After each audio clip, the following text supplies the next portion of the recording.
നമസ്കാരം, ജന്മഭൂമിയിലേക്ക് സ്വാഗതം. കുഴൽനാടന്റെ കുഴലൂത്തുകളൊന്നും തന്നെ ഇതുവരെ അവസാനിക്കുന്നില്ല. നിരന്തരം പണികൾ വാരിക്കൂട്ടുകയാണ് ഈ കോൺഗ്രസ് നേതാവ്. ചിന്നക്കനാലിന്റെ ഭൂമി കൈയേറ്റ കേസിൽ MLA മാത്യു കുഴൽനാടനെതിരെ വിജിലൻസ് FIR രജിസ്റ്റർ ചെയ്ത് ഇടുക്കി വിജിലൻസ് യൂണിറ്റ്. 21 പ്രതികളുള്ള കേസിൽ മാത്യു കുഴൽനാടൻ 16ാമത്തെ പ്രതിയാണ്. ക്രമക്കേട് ഉണ്ടെന്ന് അറിഞ്ഞിട്ടും മാത്യു കുഴൽനാടൻ ഭൂമി വാങ്ങിയെന്നാണ് FIR-ൽ പറഞ്ഞിരിക്കുന്നത്. ബുധനാഴ്ച മൂവാറ്റുപുഴ വിജിലൻസ് കോടതിയിൽ FIR സമർപ്പിക്കും. മിച്ചഭൂമി കേസ് ഉൾപ്പെട്ട ഭൂമിയിലാണ് റിസോർട്ട് പണിതിരിക്കുന്നത്.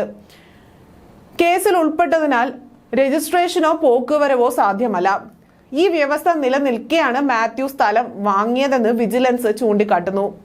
2012 ദേവികുളം തഹസീൽദാർ ഷാജിയാണ് കേസിൽ 1ാം പ്രതിയായിട്ടുള്ളത്. സർക്കാർ ഉദ്യോഗസ്ഥർ, പഞ്ചായത്ത് അധികൃതർ, ഇടനിലക്കാർ എന്നിവരാണ് മറ്റു പ്രതികൾ. ആധാരത്തിൽ ഉള്ളതിനേക്കാൾ 50 സെന്റ് സ്ഥലം കൂടുതൽ കൈവശപ്പെടുത്തി എന്ന് വിജിലൻസ് ആദ്യഘട്ടത്തിൽ കണ്ടെത്തിയിരുന്നു. 2021 3 ആധാരങ്ങളിലായി ചിന്നക്കനാലിലെ 1 ഏക്കർ 23 സെന്റ് സ്ഥലവും കെട്ടിടങ്ങളും മാത്യു കുഴൽനാടന്റെയും 2 പത്തനംതിട്ട സ്വദേശികളുടെയും പേരിൽ വാങ്ങിയത്.